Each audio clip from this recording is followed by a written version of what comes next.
Mes chers amis internautes, frères et sœurs, il n'est pas toujours facile de nous conduire d'une manière digne de l'évangile de Christ face à une injustice flagrante. En effet, l'injustice nous met souvent en colère et nous pousse parfois à perdre nos moyens pour agir non pas comme un disciple de Christ, mais comme un païen. Pour nous aider à bien nous comporter face à l'injustice, Jésus a fait plusieurs déclarations dans son sermon sur la montagne. Premièrement, Jésus déclare en Matthieu chapitre 5 verset 6 que « Heureux ceux qui ont faim et soif de la justice, car ils seront rassasiés. » Ainsi donc, mes bien-aimés, face à une situation injuste, il ne sert à rien de nous mettre en colère car nous avons de l'espérance dans la justice de Dieu.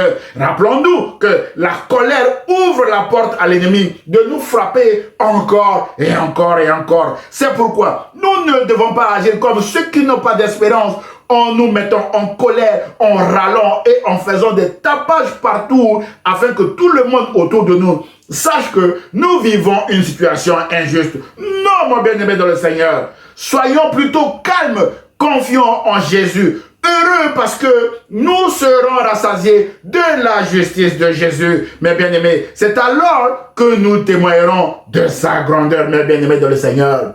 Deuxièmement, toujours pour nous aider à bien nous comporter face à une situation injuste, Jésus déclare en Matthieu chapitre 5, verset 13 à 16 que vous êtes le sel de la terre. Verset 14, vous êtes la lumière du monde. Que votre lumière luise ainsi devant les hommes, afin qu'ils voient vos bonnes œuvres et qu'ils glorifient votre Père qui est dans les cieux. Mon frère, ma soeur, notre témoignage en tant qu'enfant de Dieu est en jeu face à une situation injuste. C'est pourquoi nous devons agir comme des disciples de Jésus en nous rappelant que nous sommes le sel de la terre et la lumière du monde. Autrement dit, le monde doit apprendre de nous en parole et en action aussi, mes chers amis. Ainsi donc, mes bien-aimés, nous devons continuer de luire en parole et en acte, même quand le monde nous persécute, parce que nous portons la parole de vie. Nous sommes des lettres vivantes, mes bien-aimés. Nous sommes la parole vivante de Dieu, mes chers amis internautes. Jésus a dit en Jean chapitre 16, verset 33 que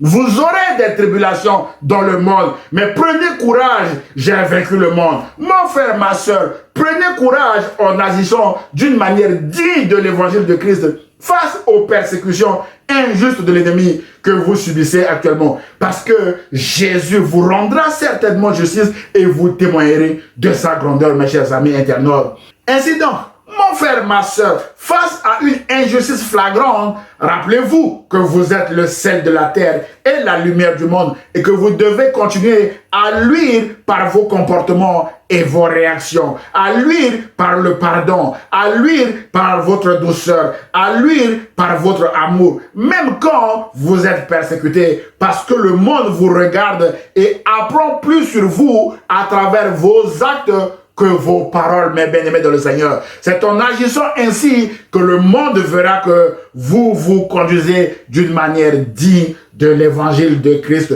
comme l'apôtre Paul le recommandait aux Philippiens, mes chers amis internautes.